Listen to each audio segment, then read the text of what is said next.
We are not responsible for our actions. What a shocking, unacceptable statement. Yet it is true.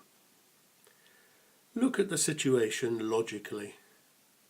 Thoughts appear. Actions happen. Where is the thinker or the actor?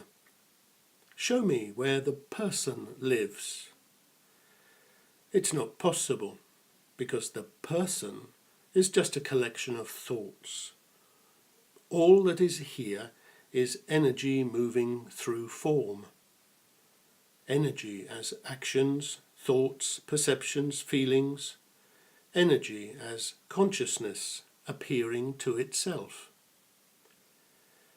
You can call this energy God if you wish. I avoid this, as the word God is too loaded with delusional ideas, a heavily contaminated concept.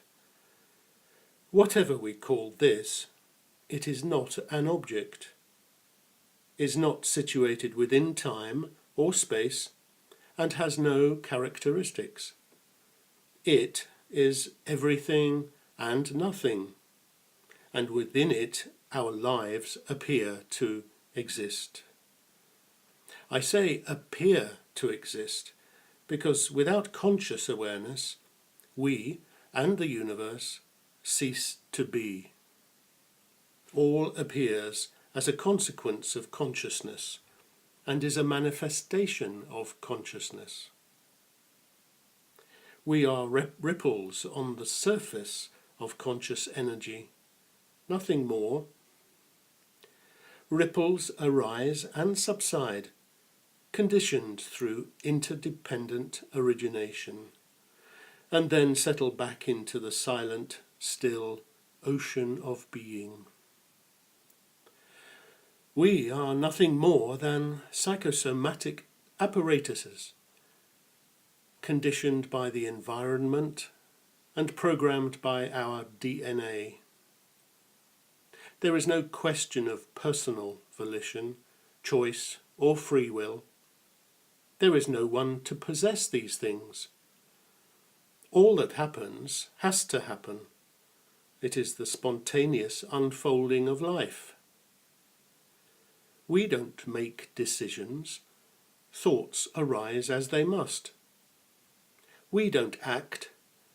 Actions occur as they must, driven by universal forces and the smallest subatomic particles. Consciousness, or God, doesn't make mistakes. Therefore, this illusory self we call me has never done anything and can therefore not be held responsible for any presumed action. There is no need for guilt or remorse, nor for fear and hope. Everything happened just as it had to, and had nothing to do with the imaginary you. Similarly, everything that will apparently happen will be inevitable and spontaneous, and will not be the result of any decision you make. Actually, in reality, no thing ever happened, nor will anything ever happen. This position is untenable for most people, and they are likely to react with anger and indignation. The concept of free will is precious to the ego and underpins its claims to existence. Why should we continue to believe in an illusory self in the absence of any credible evidence? You argue that you can decide to raise your right hand. Go on then, do it. How do you know that that was not a predetermined action over which you had no control? That thought was predetermined too, a programmed response to this challenge. Nevertheless, you claim ownership and responsibility for these actions and thoughts. Do you know what your next thoughts are going to be?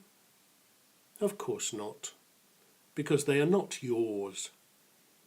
It is the false ego building its deceitful identity, assuming self-importance in the form of a lie. In reality, everything arises from the nothingness, which is a collection of possibilities of what might be. You may now be feeling that if we are just puppets of a predetermined fate, then why bother with planning or worrying about the future? Exactly.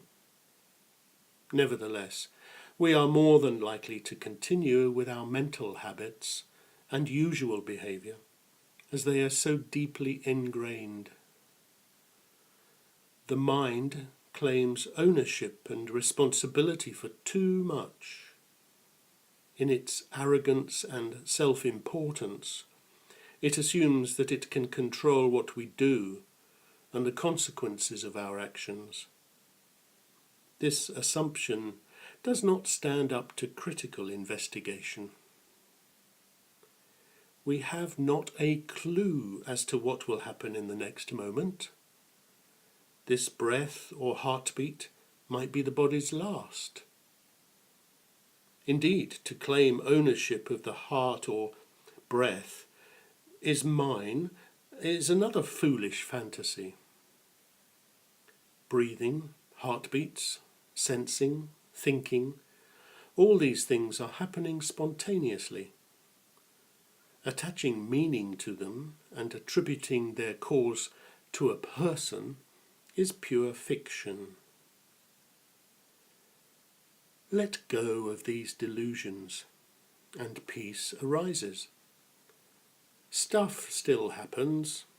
The body grows old, becomes ill, the boiler breaks down, the roof needs mending, the car is stolen. All these events will continue. Your responses to all these situations determine the extent to which you will suffer. Resist, and you pay a price. Accept, and you reap the reward.